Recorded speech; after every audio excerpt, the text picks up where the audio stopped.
Hi there, my name is Toby, and on this video I'm talking about the secret to generating power in the shoulder joint. And you see, it's more than just pivoting the shoulder joint. You've got to activate the tendons. You've got to be able to roll the shoulder in the joint. The more movement you can create, the greater the range of motion, the more power you can generate through the arm. And this, of course, is particularly useful in martial arts. This is what you're trying to do in martial arts. But you see, the secret comes from a flow. There's a chain, and of course people call this a kinetic chain. There's a sequence of links. It comes from the spine, goes through the rib cage, through the shoulder, and out to the arm. And if you can get this flow correct and move through this flow, it's like a whip. It becomes a whip, and it's an extremely powerful, efficient transmission of power. And what I'm practicing here is just rolling the shoulder, trying to create these movements. And it's more than just pivoting the shoulder. What I'm trying to do is stretch it out. I'm stretching it out as I move it. And I talked more about this in yesterday's video, principle number 3 in my 9 principles of body efficiency training. But if you see here, what I'm trying to do is create a fourth joint. You see, we think there's only 3 joints, the shoulder, the elbow and the wrist. But the fourth joint is going to be the rib cage. I'm also allowing a little bit of movement in the rib cage.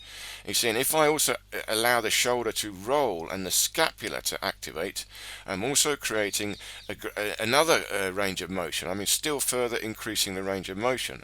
I'm activating everything that is involved with the arm that connects to the spine.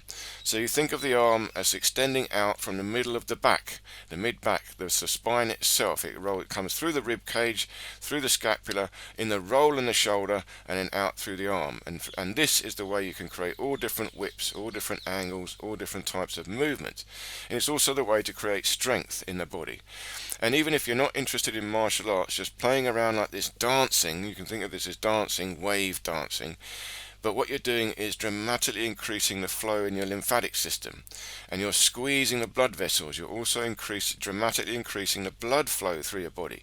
So it's extremely good for you to try and do this snake-like movement, and I'd also call this snake-style kung fu.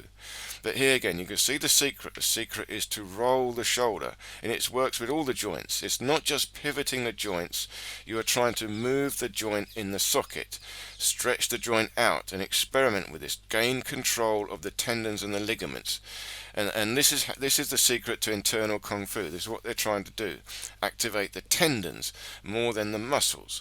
And you do that by stretching out the joint to the limit very carefully. You've got to do this under control. And as you try and increase that limit, you have to use the tendons to stretch further. So this is how you strengthen up and lengthen the tendons. And here what I'm doing now is more slightly more relaxed movement. So it's more about stretching the tendons, but I'm also trying to feel through those movements, feel a flow through my body. Okay, I hope this made sense and you enjoyed this little video. Thank you so much for watching, and I look forward to seeing you again in any of these other videos here.